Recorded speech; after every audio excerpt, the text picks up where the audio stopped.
would visit the Menendez home, did you find this to be kind of a relaxed, easygoing, warm environment, or did you sense other emotions? Other emotions at times, yes. What other emotions did you sense?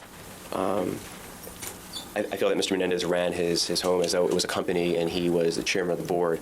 He's very strict with the boys. He wanted to have control in every aspect of their lives, either academically, socially, with tennis. The girls they decided they wanted to go out with, the schools they selected, universities they selected.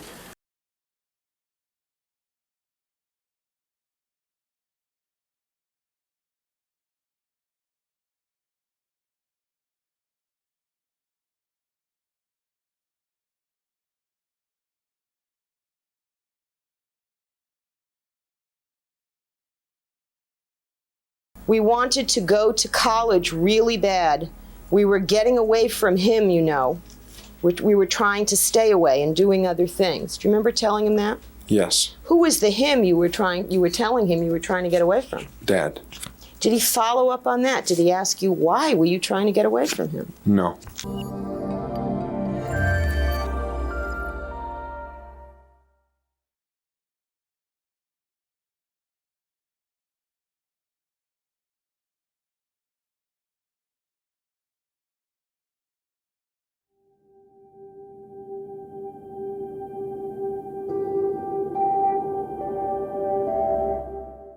This is the one I hear most often, and it's the most natural response to learning two young men were being abused by their parents. Just to leave. My, what a novel idea. If only life in psychology were as simple as these people like to make it sound. First things first, when the killings took place, it's important to remember they were much younger than when you saw them in court in 1993. By 1993, they were 4 years older and much more rational, level-headed human beings who had been forced to mature by suddenly being introduced to life outside of the realm of their abuse, in one of the harshest, most sobering environments known to man. Prison, or at the time, the LA County Jail. The grown men you saw on the stand during the first trial were not the men who committed these killings. The defense spent a great deal of time trying to illustrate how immature Lyle and Erik's thinking was at the time of the killings. They did this by proving how utterly dependent both brothers were on their parents for every aspect of their lives. Because they had been so severely oppressed and controlled, they didn't have the basic skills necessary to be independent or self-sufficient. Erik was still living at home and very dependent on his parents, who controlled his life, took him to his tennis tournaments, and controlled where he would go to college and what courses he would be taking in college. Jose made Erik call him on the day of registration for college to inform him what classes were available so he could choose them for Erik. Erik had no clue what he wanted to do with his life. His father was making all of these decisions for him. The same with Lyle. Lyle, on the other hand, was away at college and dating.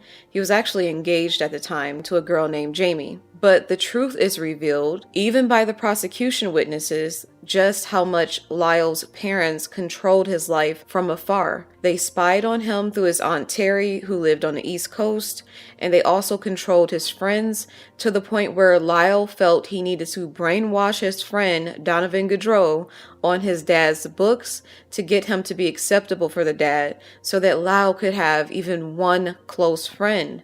Why were you particularly nervous about meeting Mr. Menendez under those conditions? Lyle had told me about a former friend of his named Cole, whose father, I think, liked Cole, but didn't think that he was going to accomplish much, and kind of thought that he wouldn't be a very good influence for Lyle.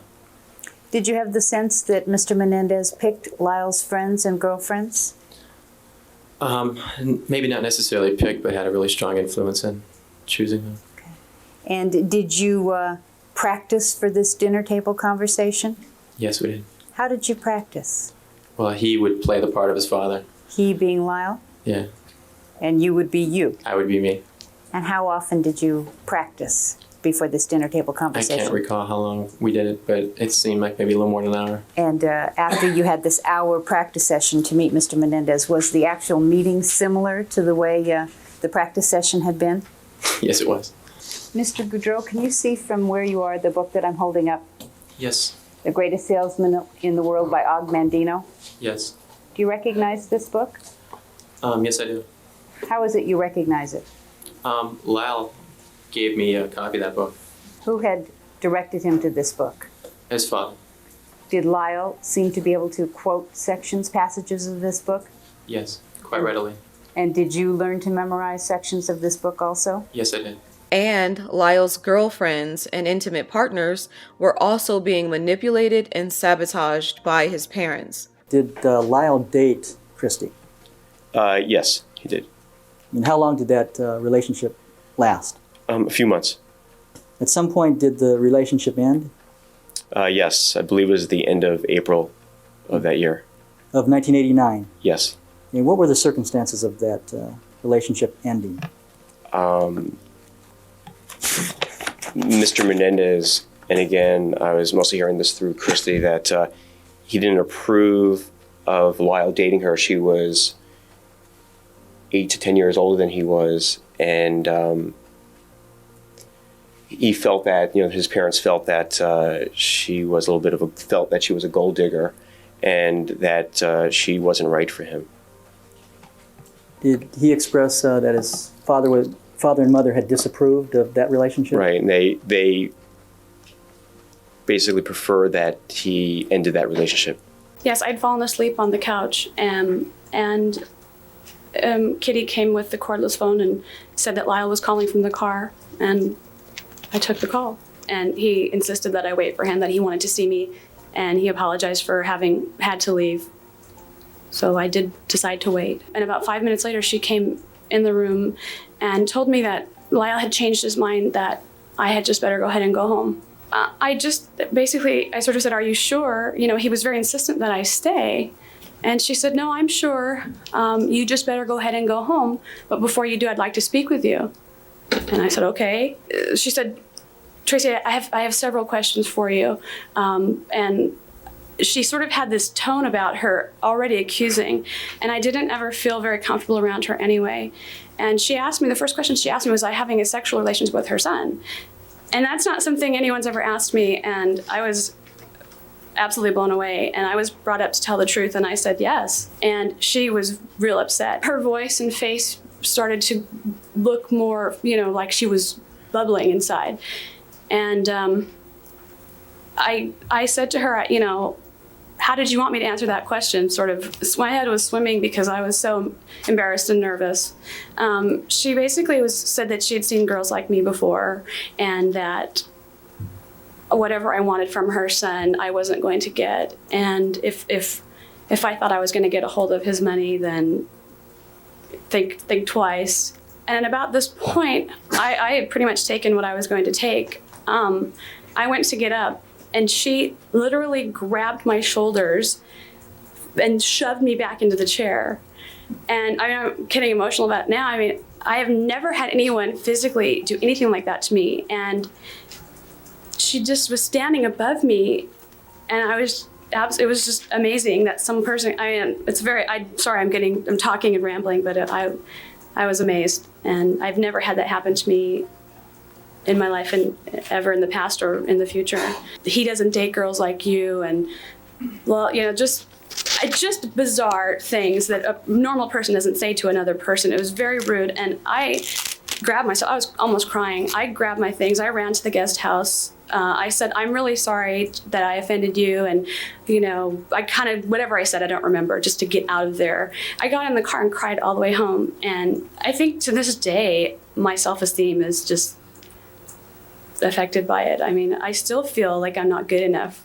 Proof that the parents still ultimately controlled the brothers and that they felt they could not disobey their parents even at 18 and 21 years old is the fact that these boys were taking showers with their dad up until the time of his death. And it was so normalized, they didn't think anything was wrong with it. This is something I show proof in part 1 of this 2-part series, so I won't repeat it here. Also, proof that the parents still ultimately controlled the brothers and that they felt they could not disobey their parents even at 18 and 21 is the fact that the boys went on the boat trip to begin with. Despite the fact that they were deathly afraid and the boat trip was notably awkward, they still went at 18 and 21 years old because they were afraid to disobey their parents. The boat captain noted how much tension existed between the family. So, even if you don't want to admit that what he was observing was the fact that the boys were afraid of their parents, what you cannot deny is that they were on that boat trip to begin with because they were afraid of simply disobeying their parents. At the very least, the boat trip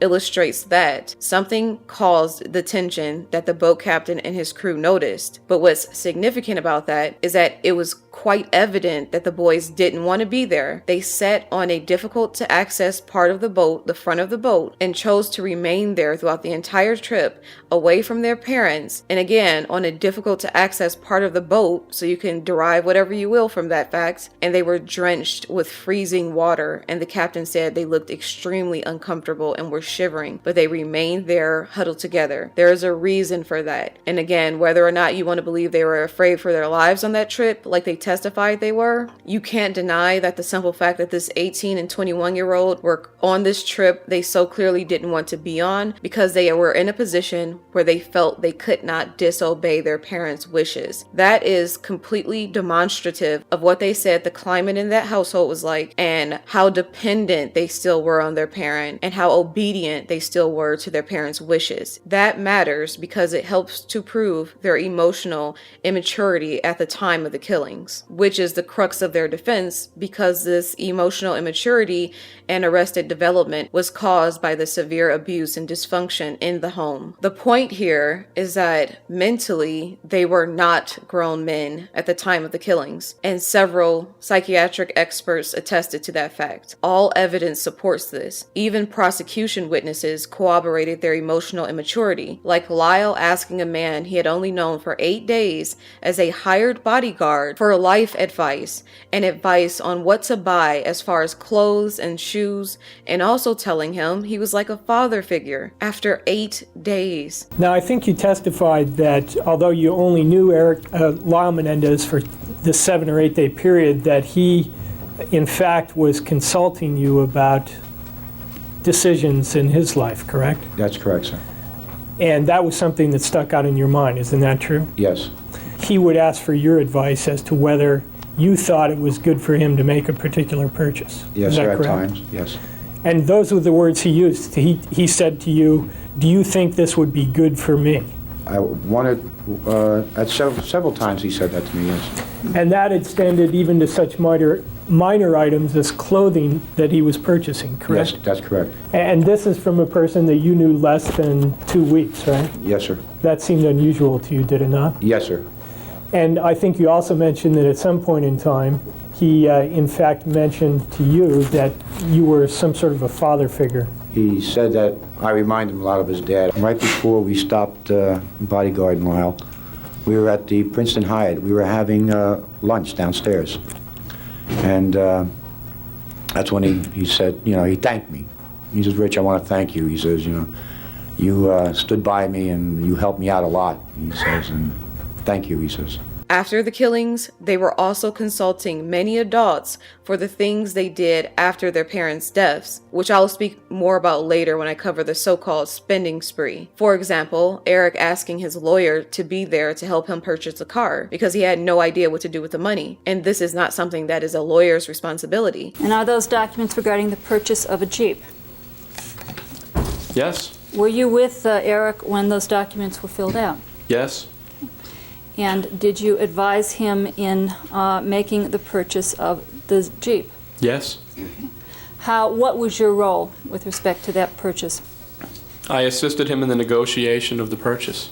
How long did the negotiation of the purchase take? Several hours. And what, more specifically, was your role in negotiating the purchase? What did you do? I went with Erik initially and looked at a number of vehicles, and upon selecting one that he was willing to purchase, we went through the standard process of offers and counteroffers, with the salesperson. He decided to buy a Jeep. I was there and to assist him with the purchase to do it as well as possible. I don't think it needs a lawyer to do that. But they were asking the adults in their lives to parent them.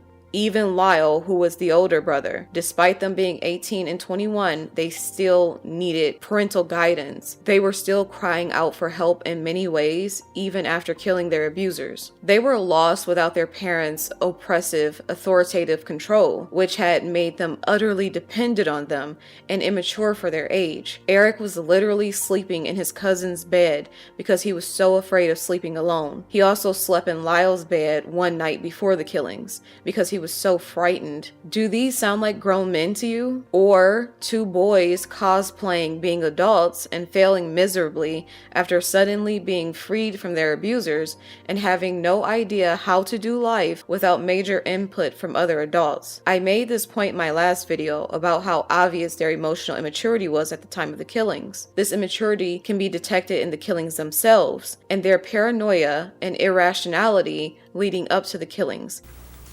I was feeling very unsafe, sort of lost and, distant from my dad, and scared. And I was sort of relying on my little brother to some extent, and now he was pretending things were not happening, basically. And I told him, we decided we were going to go and get some guns to protect ourselves. And this was serious, and just because it was a new day and you want it to go away doesn't make it go away. This emotional immaturity is corroborated by a great deal of irrefutable evidence, such as Lyle's vast stuffed animal collection and some of his strange behavior when he was in high school, including a letter he wrote to his girlfriend and signed with the name of the army of stuffed animals he had. And in order for evidence to be admitted in a trial, it has to be validated by both the prosecution, the defense, and by the judge. They all assess each piece of evidence to see if it is admissible for the trial and if it has validity for the purposes the defense or the prosecution wants to use it for. So the fact that this note entered into trial from Lyle's girlfriend means it was validated as being a note written in the 80s and that they got from his old girlfriend Stacy, who he dated in high school. Remember, Lyle was in college and engaged to Jamie at the time of the killings. It's also important to note here that people often tend to think of the Menendez brothers like this and assume they were popular and carefree and attractive jocks, but this simply was not the case. Before high school for Erik and college, from what I can see for Lyle, neither of them had close friends, not a single one. And did you ever, in the times that you were at the home, see them with friends? Just once. Once. Why did you continue to coach them if so much that you didn't approve of was going on? Because I cared for them. And you're rather emotional about this even now, are you not?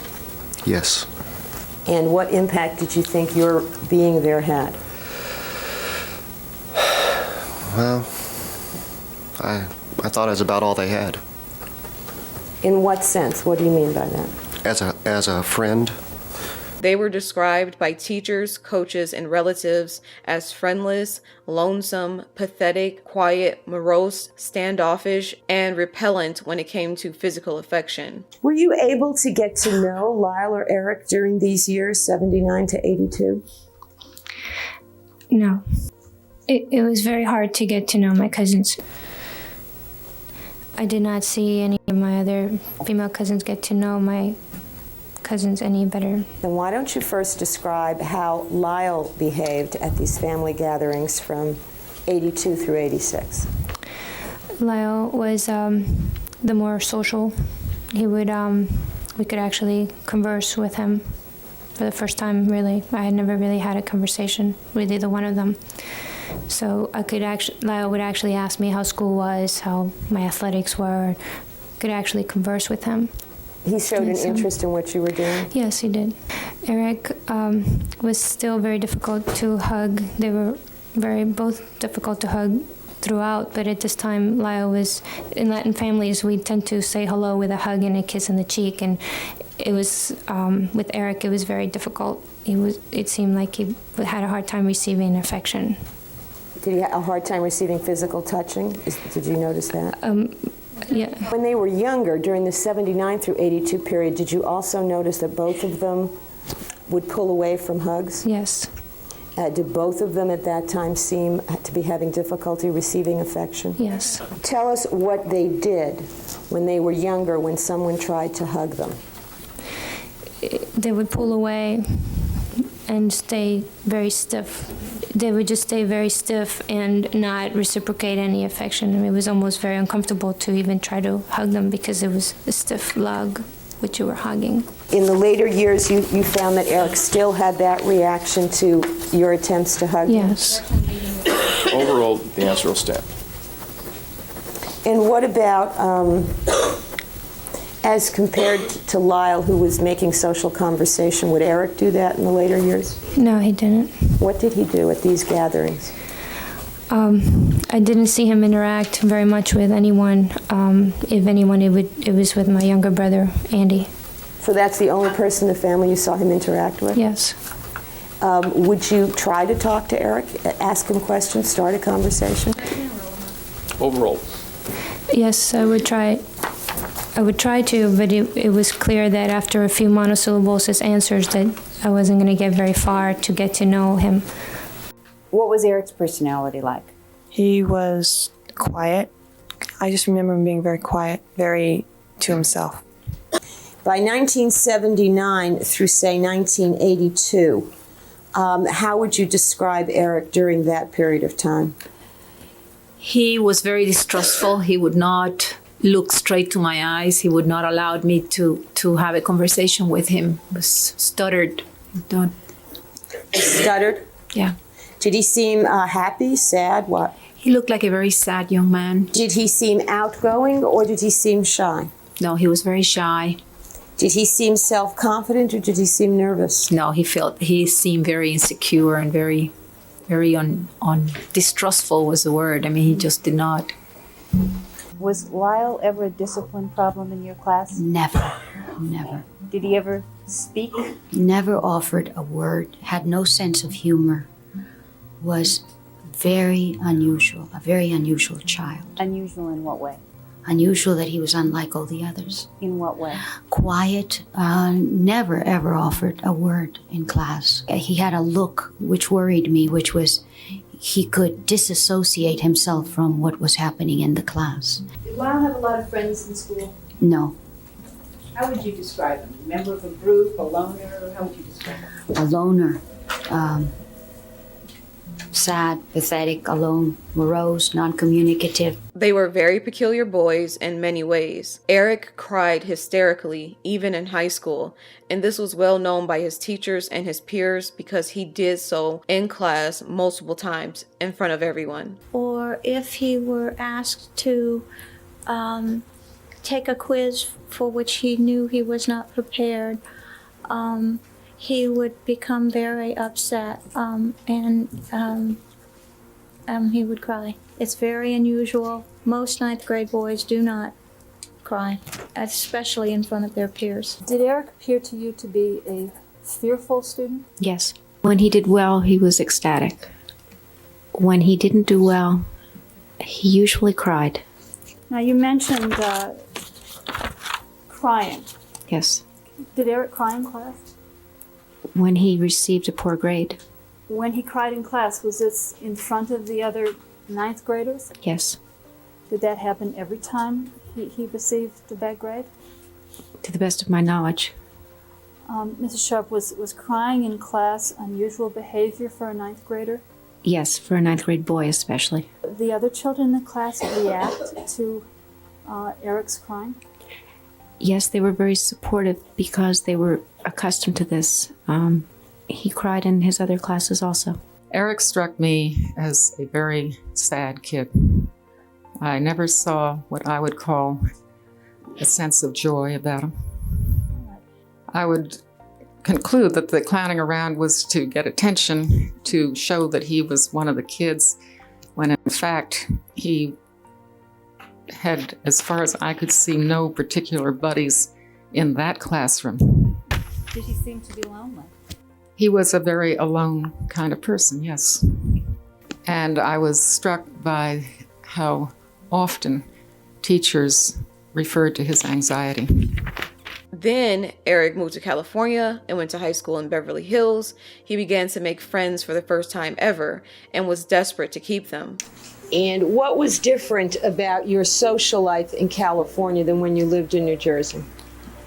I had a lot more friends. I was able to go out with my friends. I was able to hang out with my friends, and suddenly I felt more important. At the time of the killings, Erik was still living in the home and highly dependent on both of his parents for survival. And unlike Lyle, he had never experienced life outside of the abuse environment. And in fact, Erik was still being abused in every way, especially sexually, up until the time of the killings. He was a textbook battered person and was experiencing feelings of Stockholm syndrome with his dad, who he idolized despite the abuse, and a whole host of other psychological phenomenon experienced by severe battered persons for why they don't leave the abuse environment, although they seem perfectly capable of doing so. In their minds, they don't feel capable of doing so. Usually it's the belief that their abusers are omnipotent, meaning all-powerful, and omniscient, meaning all-knowing, and that their abusers can find them anywhere they go if they do leave, and that law enforcement cannot save them from their abusers. Speak to any battered woman who had difficulty leaving on their own, which many of them do, and they will confirm this thought process for you. So if grown women who have only known their abusers a set period of time have difficulty leaving their abusers due to the psychological repercussions of abuse, think how much harder it would be for a child who has been abused their entire life by their parents, their sole source of connection to the world, and people who they are completely dependent on financially. Imagine how much harder it would be for a child to leave the universe of their home and their parents and step out into the world alone, especially at only 18 years old, when there are grown women out here who've only known their abusers a few years and who don't leave. And in fact, when Lyle, who had been mostly living in Princeton, New Jersey at the time, mentioned leaving as an option once Erik told him about the abuse, he could not get Erik to agree to it or come with him. Erik gave a long litany of excuses of why he couldn't leave, just as a battered person would. And the whole point of Lyle being involved was to save Erik, so Lyle leaving wouldn't have mattered if Erik didn't go with him. And in that case, Lyle was not leaving there without his brother. He made that perfectly clear to his parents. So Lyle stayed in the situation in California to find his brother a way out, even though Lyle was preparing to go back to Princeton, likely in September. And that's when the shit hit the fan, because now you have two victims of severe lifelong abuse trying to figure a way out of a dangerous, volatile situation for them both, in which their lives are being threatened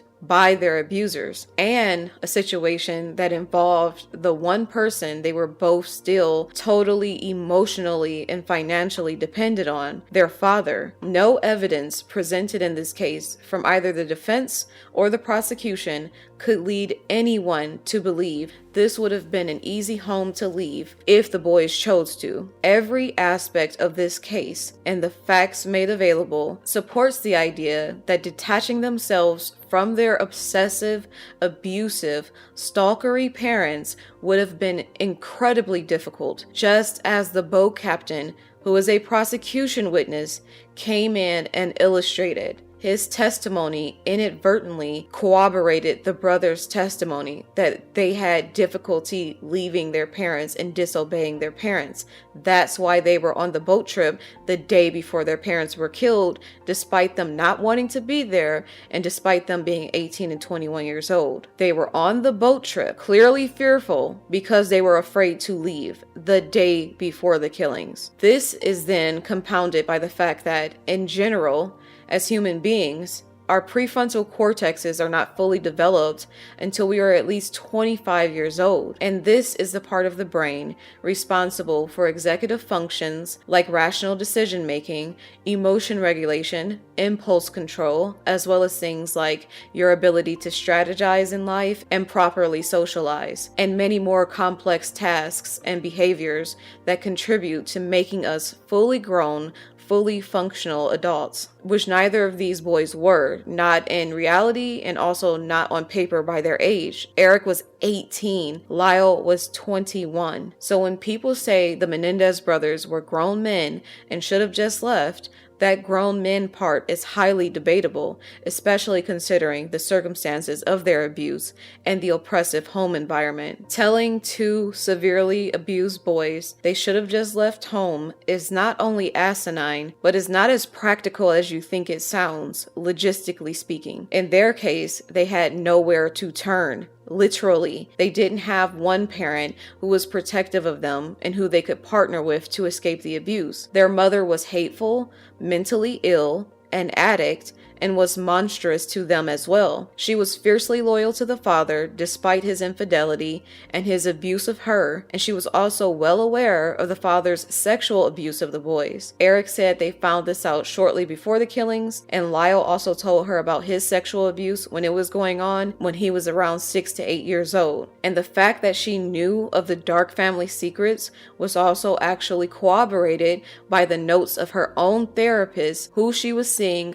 up until the time of her death, Dr. Summerfield. He notated in his notes weeks before her death that she was hiding sick and embarrassing family secrets that were the core of her depression. Kitty was also allegedly sexually abusive of Lyle, and for those reasons, she was fully committed to not only staying with Jose, but also trying to maintain the family's reputation at all costs, because her neck was on the line as well. They were both pedophiles. And this can be proven by the fact that Kitty's handwriting was found on the photo envelope that contained the disturbing nude images of both her sons with only their genitals focused in the photographs. Her handwriting was on that envelope. She was well aware of what was going on in that house and was complicit in it and likely participated in it. And in fact, Kitty herself is a prime example of battered woman's syndrome. Not only was Jose unfaithful, but he also physically abused her, and both boys attested to this. She was a domestically battered woman who would not leave her abusive husband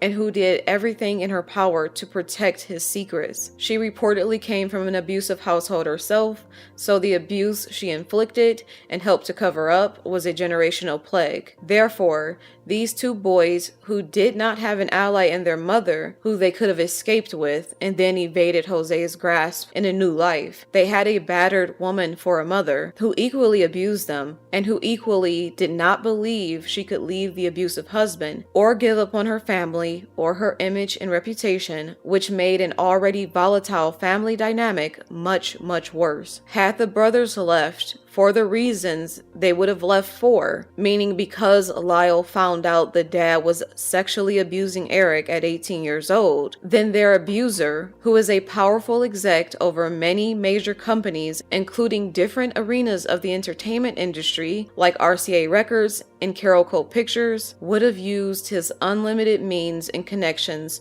to hunt him down and destroy them in any way he could wherever they went. He also would have hunted them down anywhere they went because he was a world traveler and there was no way he was going to let them get away with the information they had about him. Not only was their father powerful and influential and a world traveler, but their mother had the ability to track them down as well. As it was proven, she was very capable of keeping tabs on the boys when she was found by the police to have tapped the phones in the house and was listening in on their calls, which was discovered after the killings by investigators. Kitty also interrogated the family members who lived on the East Coast about Lyle's whereabouts while he attended Princeton. So Lyle was thousands of miles away, but she was keeping tabs on him as if he was still at home. She also admitted to her therapist that she had stalked Jose's mistress to New York, hunted her down on the street, and wanted to walk past her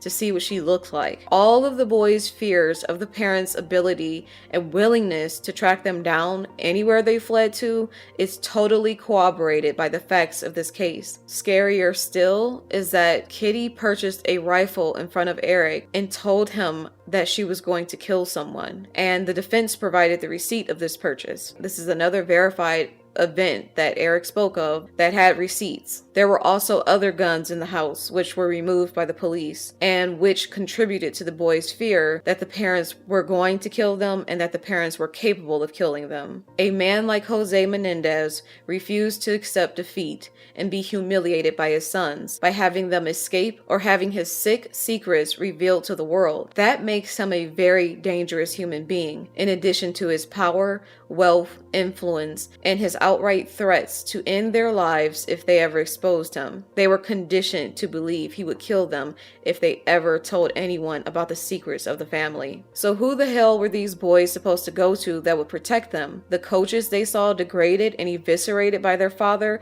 every day, and who were also on their father's payroll? That I had seen other students not make it because of this type of pressure, and that he should let me do the coaching, and that he should just be the father.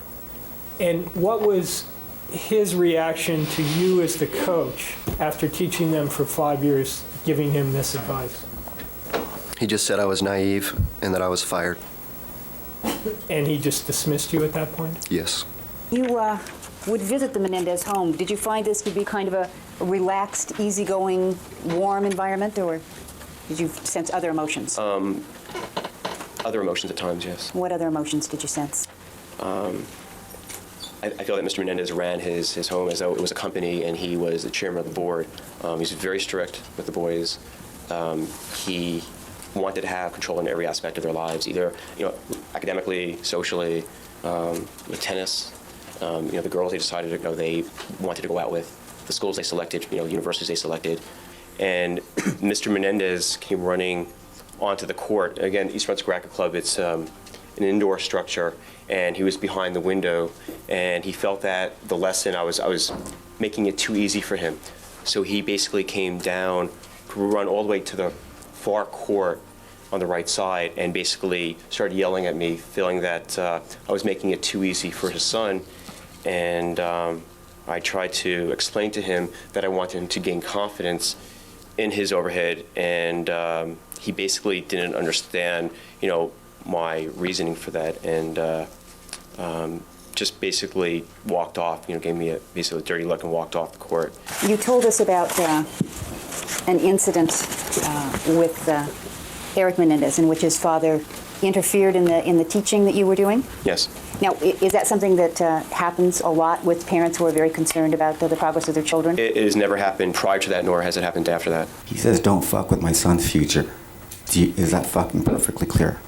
And did he go into any detail about what that meant in terms of his future, what he was or wasn't to do? Yes. And what was that?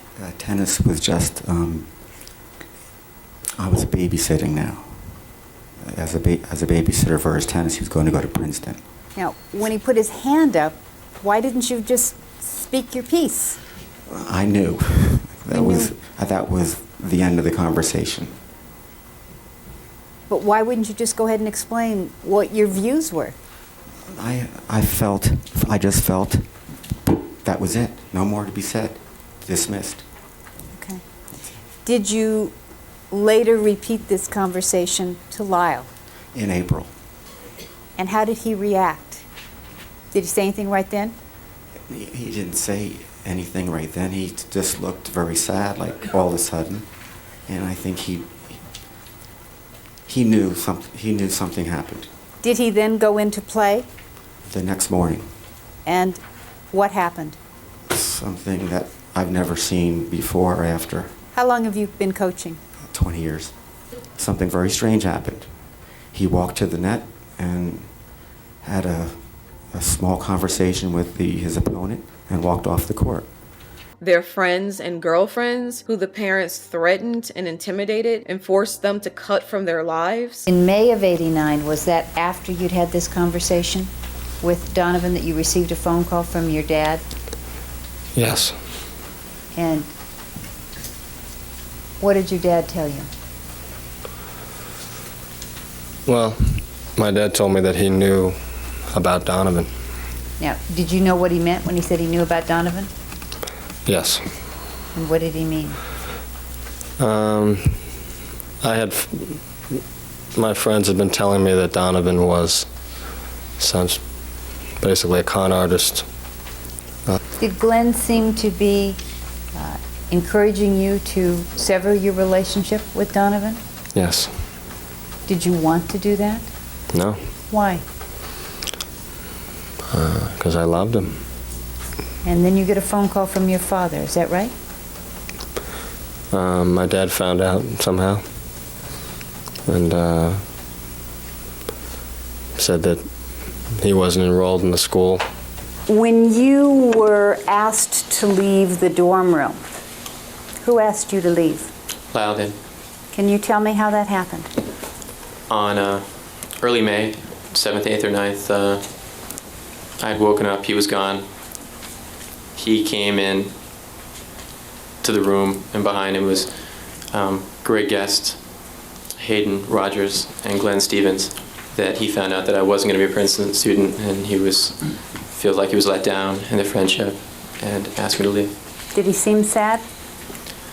Yes, he did.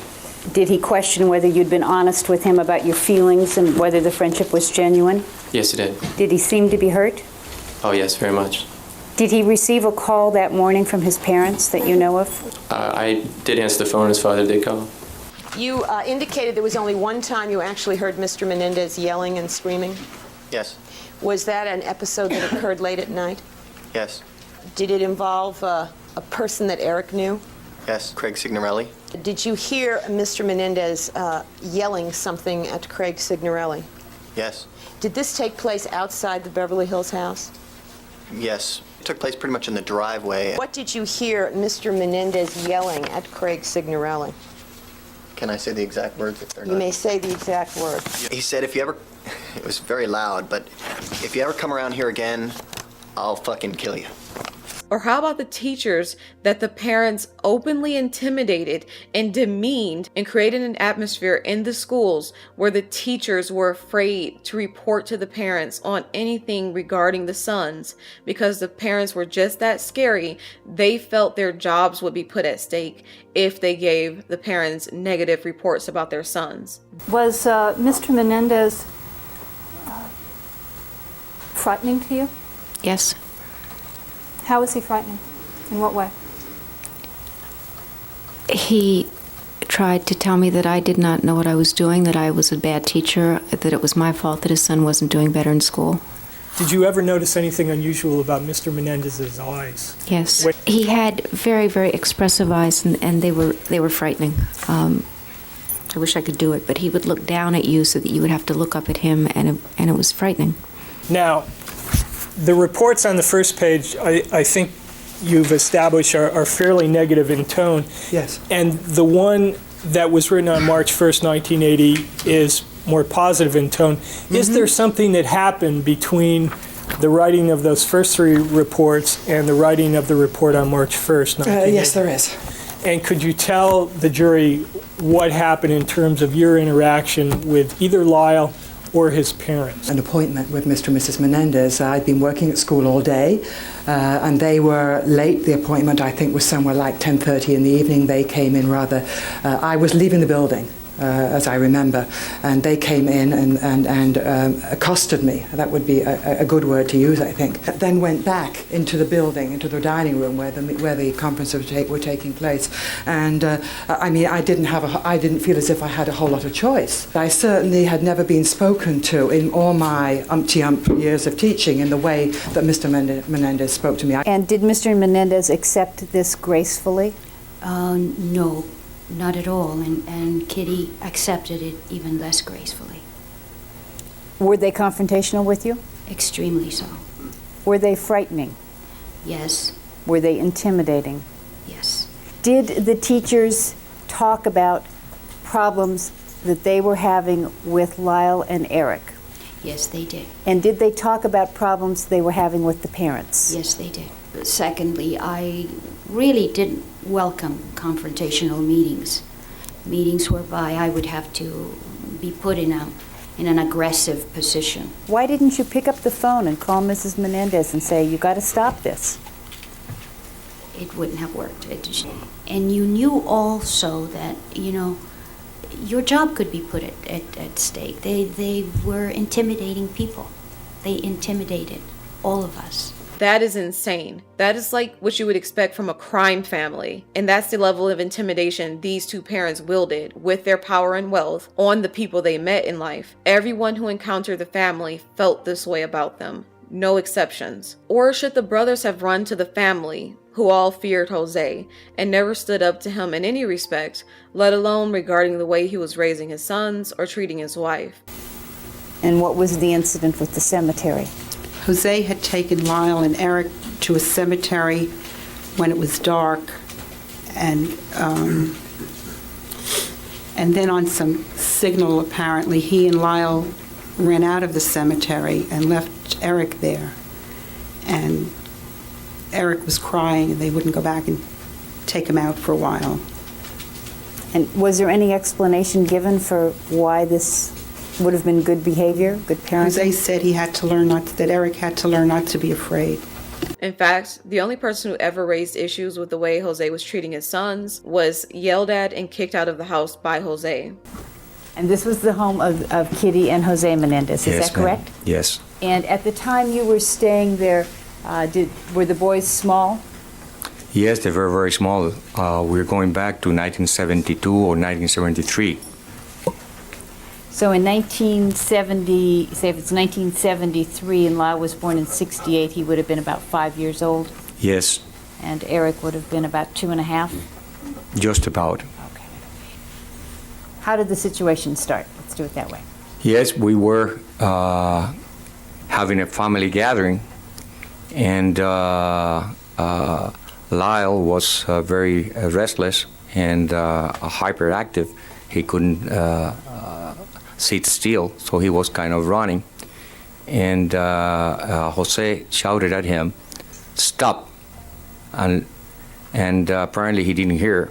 Okay. Now, when you say apparently he didn't hear, was that because he didn't stop? He didn't stop. Now, normally when Jose yelled stop, would he stop? By all means, yes, he would. So on this occasion, he didn't stop. No, he didn't. And what happened?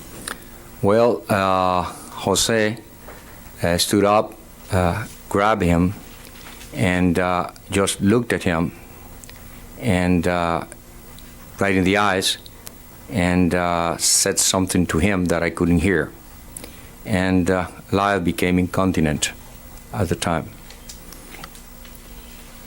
And what do you mean by he became incontinent? Well, he wetted himself on the floor. He looked pale and trembling. He looked very scared. And what happened after that? Well, after he became incontinent, his father took him to Lyle's room, and I followed him. You followed him? Yes, I did follow him. Where did they go? To Lyle's room. And did you go into the room? Yes, I entered the room, and I kind of yelled at him. When I say him, at Jose's, because Jose was doing things that, according to myself, were way out of it. And Jose, in that instance, hit Lyle with his closed fist. Where did he hit him? On his chest or belly. Did he seem to hit him hard? Yes, he did. And Lyle would have been about 5 years old at this time? Yes, yes. And did Lyle cry out in any way? I don't remember seeing him crying. He just, I don't know how, but he took it. and he didn't take it any further. He didn't report Jose's abuse, unfortunately. It can be really intimidating, the idea of reporting people as powerful and wealthy as Jose Menendez. Everyone they knew and everyone they saw their parents encounter reinforced the idea in their minds that their parents were terrifying, intimidating, mean-spirited people who were not to be crossed in any way, or there would be dire consequences. In their minds, especially Erik's, who convinced Lyle they couldn't leave, Jose was untouchable. Jose was not to be challenged, and no one had ever dared. He intimidated everyone, including his own business colleagues. Looking back, I didn't say, really? Well, who would have done that? Oh my gosh, really? Somebody killed him? Oh, it was nothing like that. It was like, no kidding. He's the only one that I've ever met that I would say, well, gee, what a surprise. It's not a surprise. It'll make me sound awful to millions of people, but of all the people in the world who might get murdered, this one would be kind of on my top 5 list. I didn't like Mr. Menendez. I didn't find him very likable. Almost entirely based on his behavior toward others rather than toward myself, particularly other employees of the company. And without giving us specific stories, what was his behavior towards other employees of the company that you disliked? Totally controlling, belittling, and instilling fear.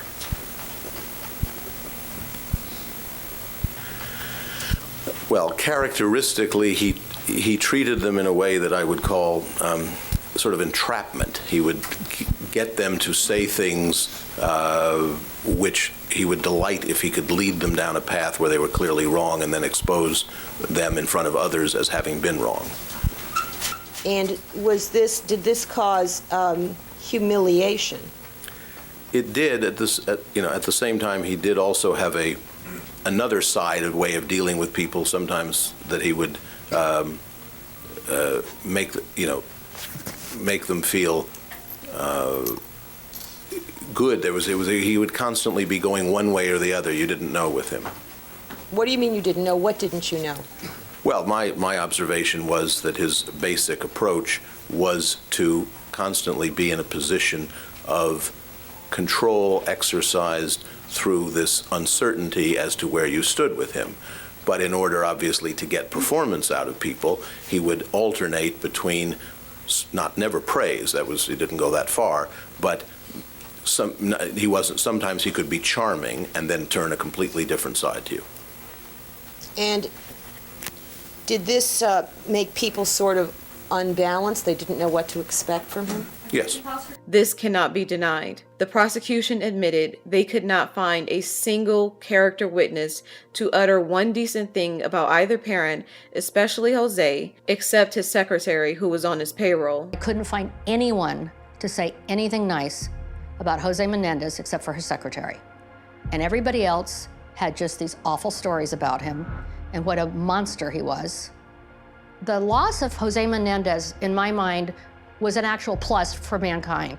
Jose Menendez was a really awful man. So no, there was no getting away from this man, and the brothers were under the impression that because they were not children and had no proof of their father's terrifying threats, because they didn't have video cameras on hand at the time, there was nothing the police could do to protect them. They were correct in thinking that no one would believe the sexual abuse, which is why so many of us are still arguing on their behalf to this very day, 35 years later. Hardly anyone believed them at the time, and gender bias played a huge role in this case. At the time, many people genuinely dismissed claims of sexual abuse made by men. Even the freaking female prosecutor argued in court that men cannot possibly be raped because they didn't have the necessary equipment. The male prosecutor was also totally dismissive of Erik's sexual abuse testimony because he fancied Erik was gay and that there was no way Erik could possibly be sexually abused because men weren't sexually abused. He had to know the intimate details of anal sex because he was a homosexual, of course. This was totally unsubstantiated, by the way.